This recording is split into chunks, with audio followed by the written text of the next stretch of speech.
నమస్తే అండి. నా పేరు ఇబ్రాహీం. మా బ్రదర్‌కి యాక్సిడెంట్ జరిగింది. ఆ యాక్సిడెంట్ జరగడంలో మేము లతా మల్టీ సూపర్ స్పెషాలిటీ హాస్పిటల్‌లో అడ్మిట్ చేసాం. ఆహ్, యాక్సిడెంట్ మా బ్రదర్ ఒక ఎళ్ళినప్పుడు రిటర్న్ వచ్చేటప్పుడు నైట్‌లో ఒక ఆవు వచ్చింది. దాన్ని తప్పించడం పోయి బ్రేక్ గట్టిగా నొక్కడం వల్ల హెడ్ ఇంజ్యూర్ అయింది. డ్యామేజ్ వచ్చేసి హెడ్ 2 టైప్స్ అయి జరిగిందండి. బ్రెయిన్‌కి సైడ్‌కి ఇటు సైడ్ లెఫ్ట్ అండ్ రైట్. దానివల్ల మెమరీ లాస్ అవుతదని కూడా చెప్పారు సారు. అలాంటిది మెమరీ లాస్ లేకుండా అన్నీ కూడా రికవర్ చేశారు. ఆపరేషన్ పడేది ఉన్నది కూడా మెడిసిన్ ద్వారాగా క్యూర్ చేద్దామని చెప్పి ఛాలెంజ్ చేసి మాకు చేశారు. మెడిసిన్ ద్వారాగా ట్రీట్మెంట్ చేశారు. ఆ క్రిటికల్ పొజిషన్‌లో మాకు సొల్యూషన్ చేశారు. చాలా డాక్టర్లు ఫలానా సోనీలాల్ గారు చేస్తారంటే. మాకు భయమేసింది. భయంతో మేము ఇక్కడికొచ్చిన తర్వాత సార్ చాలా ట్రీట్ చేశారు. ధైర్యం కూడా చెప్పారు. మాకు చాలా ధైర్యం చెప్పారు. లేదమ్మా రికవర్ చేద్దాం అని చెప్పేసి.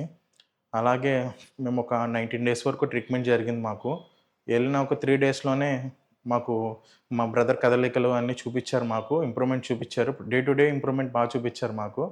అలాగే హాస్పిటల్‌లో ప్రతి ఒక్కళ్ళు నర్స్ మేడమ్స్ గాని, అందరూ గాని, డ్యూటీ డాక్టర్స్ గాని అందరూ మాకు బాగా సపోర్ట్ చేసి ఆళ్ళు బాగా ఇచ్చేశారు మాకు ట్రీట్మెంట్ గాని, మాకు రూమ్స్ అరేంజ్‌మెంట్ గాని అన్నీ కూడా మాకు చాలా బావున్నాయి. ఇప్పుడు మా బ్రదర్ మేము తనకు తనే ఇప్పుడు మాతో పాటు వస్తున్నాడు. మేము వచ్చిన పొజిషన్ 10-90%. 10%ఏ మా బ్రదర్‌ని ఇక్కడ హాస్పిటల్‌లో పెడితే 90% ఛాన్స్ లేదు. అలాంటిది 100% మాకు షూర్‌గా ఇచ్చారిప్పుడు. నమస్తే అండి. నా పేరు షేక్ మస్తాన్. నాకు యాక్సిడెంట్ జరిగి చాలా క్రిటికల్ పొజిషన్‌లో ఇక్కడికి రావడం అనేది జరిగింది. భగవంతుడి దయ వల్ల హాస్పిటల్ స్టాఫ్ అందరూ కూడా బాగా ట్రీట్మెంట్ చేశారు. ఈరోజు నేను ఇలా మాట్లాడుతున్నానికి కారణం ముఖ్యమైన వ్యక్తులు ఎవరంటే హాస్పిటల్ స్టాఫే. నేను కోలుకోవడానికి కారణం అనేది జరిగింది. చాలా చాలా అదృష్టం. నాతో పాటుగా పక్క స్టాఫ్‌ని కూడా చూసేవాడిని నేను. అబ్జర్వ్ చేసేవాడిని. అందరూ కూడా నాతో పాటుగా నాకు ఏ విధమైన ట్రీట్మెంట్ చేస్తున్నారో వాళ్ళని కూడా అదే విధంగా కేరింగ్‌గా చూడడం అనేది కూడా జరిగింది సార్ వాళ్ళు. కానీ ఎక్సలెంట్ ఎక్సలెంట్‌గా పెర్ఫార్మ్ చేయడం అనేది జరిగింది.